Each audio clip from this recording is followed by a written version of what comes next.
Excelente, professor Elton. Parabéns pela brilhante exposição, que dialoga muito com a análise de ontem do professor André, de Rio Grande do Norte, sobre a pensão alimentícia, e vai dialogar com outras palestras ainda hoje. E passamos de imediato a palavra para a doutora Renata Oliveira e o Rafael Azevedo, que vão falar sobre relação entre pais e filhos durante a pandemia e o período posterior.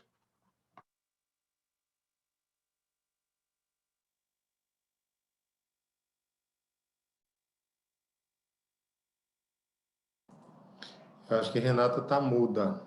Renata, tá ligar o microfone.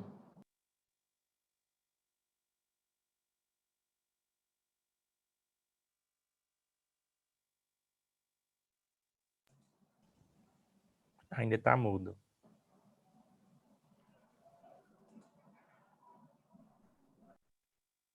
A tecnologia, é assim mesmo.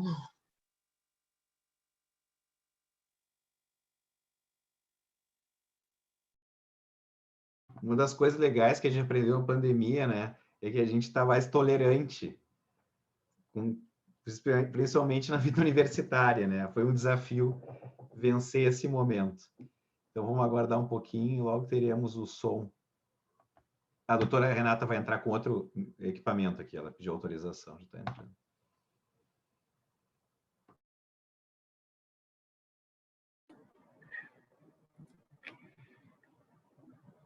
Testando o áudio. Me ouvem? Certo. Coisas e eventos online. Peço desculpa a todos. Gostaria de agradecer a palestra, a oportunidade, parabenizar os professores Elton e Fabiola, e agradecer na pessoa do professor Dimitri, meu colega da UFRN, e o convite, mas já antecipadamente já agradeço conhecer, né, professores Daniel e professora Benigna e os demais colegas de mesa. Não serei bem breve em respeito aos colegas que vêm logo depois da gente. Então, iremos apresentar um artigo que se intitula Guarda Compartilhada e Alienação Parental no Pós-Pandemia. Então, é um artigo que foi escrito em coautoria com o meu colega professor Rafael, que também é professor adjunto da UFRN. E a gente optou por esse artigo porque nós somos professores civilistas e vimos que essa demanda é uma demanda que ocorreu realmente a partir de março de 2020, no auge dessa pandemia. Então, iniciamos o nosso artigo falando que a pandemia é essa emergência de saúde pública de importância nacional e internacional, e que ela acabou por fazer com que houvesse modificações fáticas no regime jurídico de guarda, que apesar de não ter havido uma modificação no regime em si, mas acabou por ocasionar uma modificação no tempo de convivência dos filhos com um ou ambos os pais, no caso de dissolução da união conjugal. E até em relação à família extensa, ou seja, em relação aos tios, avós, entre outros. Então, por exemplo, quando havia a questão fática de um dos pais ser profissional da saúde, ou um dos pais desenvolver alguma atividade essencial, e que, embora estivéssemos no período de total isolamento, esse pai tivesse da união conjugal, ter alguém com áudio ligado, estivesse constantemente saindo, e para não tivesse conseguido ficar em total isolamento. E aí, para manter a total segurança ou o máximo de segurança em relação à saúde do seu filho, acabou fazendo com que ele não tivesse o acesso ao contato físico com seu filho. E, por outro lado, o outro genitor ficou com a convivência pessoal completa em relação ao filho. Então, nenhum regime de guarda, a priori, ele deve ser tido como totalmente imutável. Eu sei que, se a gente for ver pela doutrina, vai dizer, não, o regime de guarda, ele é imutável, mas a ideia é que a realidade social ela é dinâmica. Então, quando se pega em termos de direito, a gente vai analisar que, por um lado, a gente tem a segurança jurídica, mas, por outro lado, a gente tem a nossa realidade social. O direito, ele é previsto para ele ser realizado no plano fático. Então, por vezes, a gente precisa usar do método histórico progressivo para fazer com que esse direito ele se atualize, ele não perca em termos de eficácia social em relação ao que se precisa do direito. Então, qualquer decisão, qualquer questão que trate sobre a custódia da prole, ela deve ser passível de modificação em situações em que ocorram transformações no sentido do fundamento para o pronunciamento judicial ou para o acordo que houve preteritamente em relação aos pais. Então, embora ela seja qualificada como definitiva, ela não pode ter esse caráter jurídico definitivo se as condições fáticas elas foram modificadas. A pandemia ela mudou as nossas condições fáticas em relação a quase tudo. Então, a gente não pode ter essa noção tão definitiva se mudou de fato, se houve a modificação das circunstâncias pessoais dos genitores. Então, há uma ideia de dirimir a extensão dos casos em que as circunstâncias da distância física dos genitores alterou e fez com que houvesse, em determinados casos, essa monopolização da presença física de um dos genitores em relação a um dos pais. E pode ter alterado a qualidade da convivência familiar. E, a depender dos casos, como a nossa jurisprudência aponta, há casos em que pode ter havido a alienação parental em relação a esse genitor que ficou mais distante.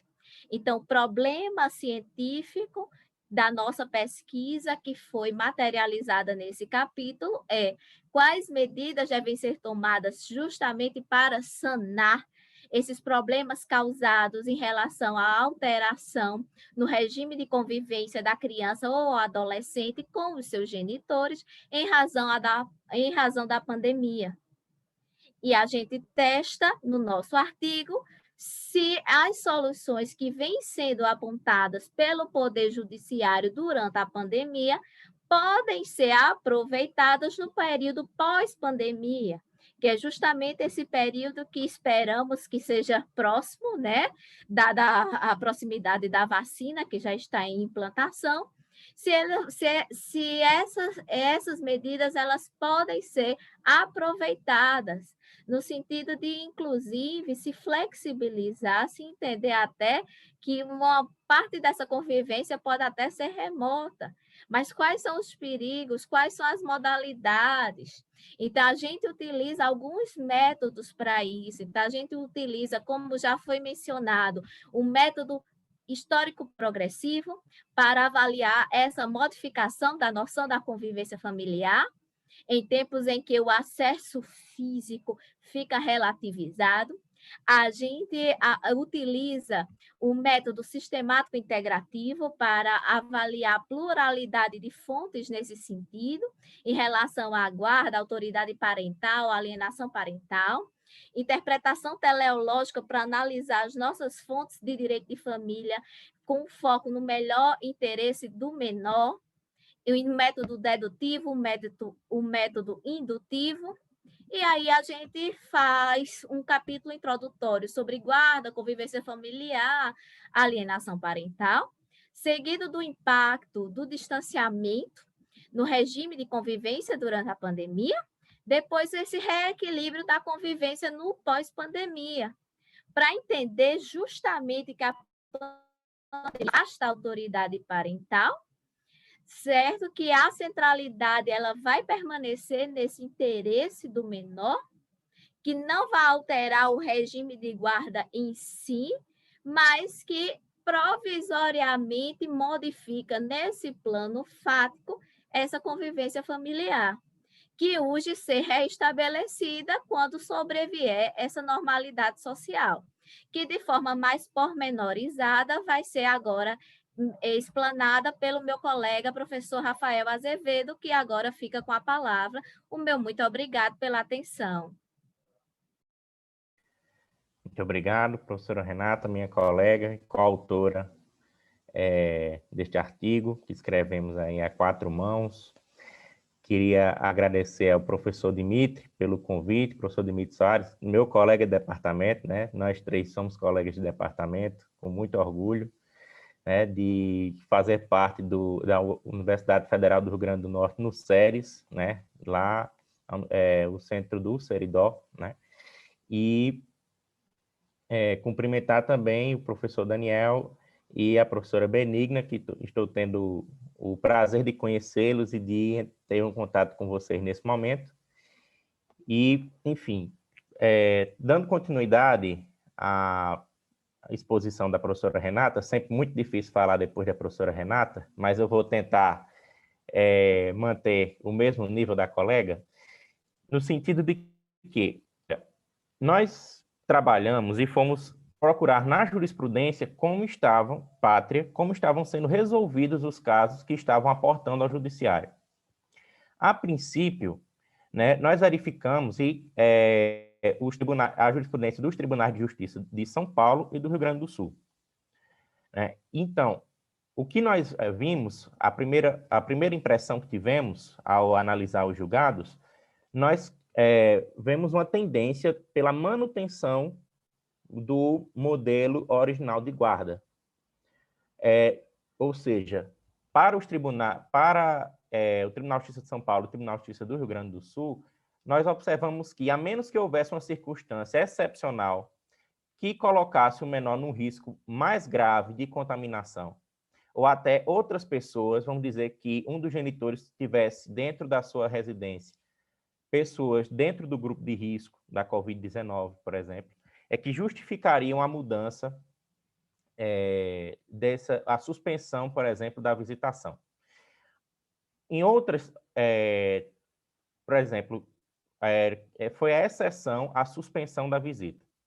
O que é que aconteceu muitas vezes? Ou se manteve a forma como estava, ou então, por exemplo, os dois genitores estavam em home office, digamos assim, houve modificação do regime de convivência para o regime das férias escolares, por exemplo, em que a criança fica 15 dias com um genitor e 15 dias com outro genitor.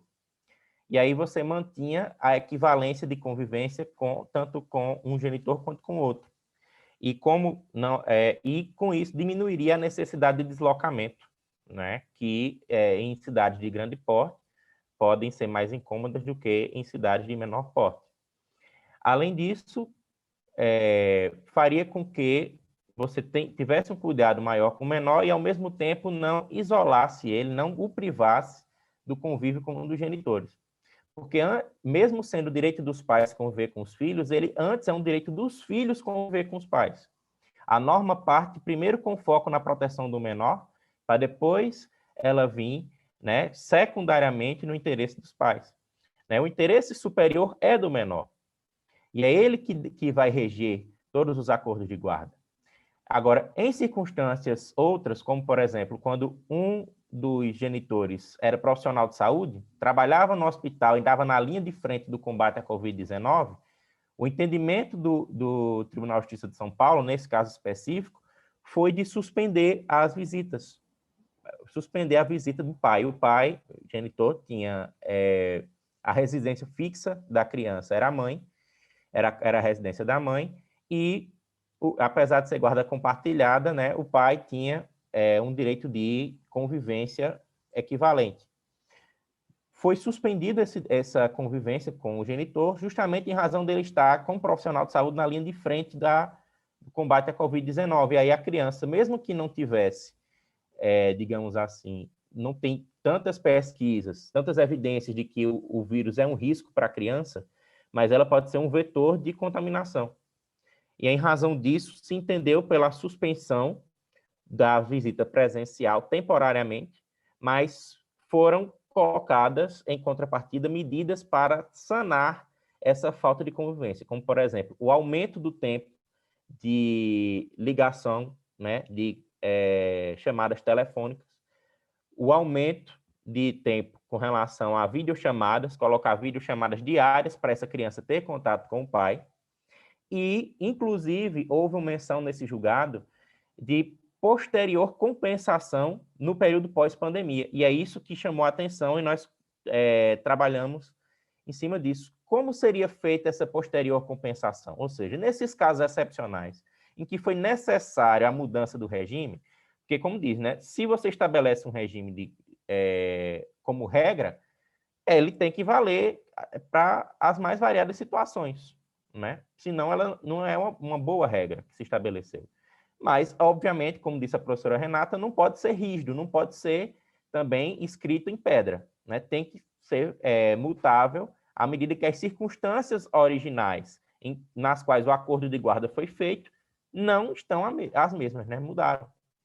Então, essa compensação, por exemplo, como eu disse, posteriormente a criança passar um período na convivência do outro genitor, se ele passar o mês de férias, em vez de alternar, ser inteiramente com o genitor que ficou privado das visitas. E aí, só o caso concreto é que vai mostrar como é que essa compensação pode ser feita. E, às vezes, se essa compensação é viável, né? O pós-pandemia também trouxe mudança nas rotinas escolares. As férias foram diminuídas, né? Houve para poder tentar compensação de calendário, porque a aula nas escolas públicas, por exemplo, ficaram suspensas. Nas escolas privadas, a gente teve o ensino remoto, mas nas escolas públicas, a regra foi a suspensão das aulas. Então, você, dependendo se a criança frequenta escola pública ou frequenta escola privada, você vai ter uma situação diferente. Então, tudo isso tem que ser examinado, tudo isso tem que ser resolvido, né? E vai desaguar justamente nesse contexto pós-pandemia, pós-vacina, em que essas compensações poderão ser feitas, né? E aí, claro, tudo sempre observando o superior interesse da criança. O pai reside numa outra cidade. As aulas presenciais voltaram. Não convém que a criança perca período de aula, período letivo, para estar com o pai. Mas se as aulas estão remotas, tanto faz se ela está na companhia de um ou na companhia de outro, né? Desde que haja, por qualquer um dos genitores que esteja na companhia da criança, o acompanhamento escolar, né, do rendimento e todos os cuidados que são naturalmente necessários. E a jurisprudência destacou que é dever de ambos os pais o zelo pela saúde da criança. Então, só porque a criança está convivendo com o outro genitor, não significa que ele não está tendo cuidado, né? Você não pode presumir que ele não está tendo cuidado.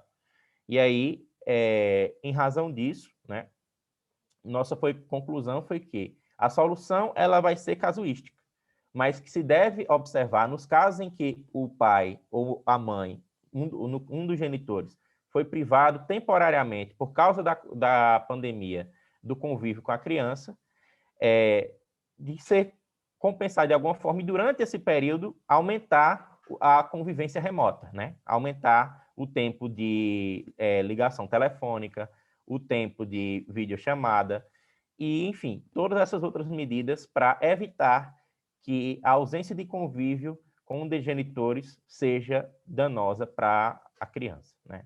Com isso, eu encerro as minhas considerações e agradecendo mais uma vez o convite dos professores Daniel, Dimitri e Benigno e externando o meu mais absoluto respeito e consideração por vocês. Uma boa noite a todos. Muito obrigado. Boa noite, colega.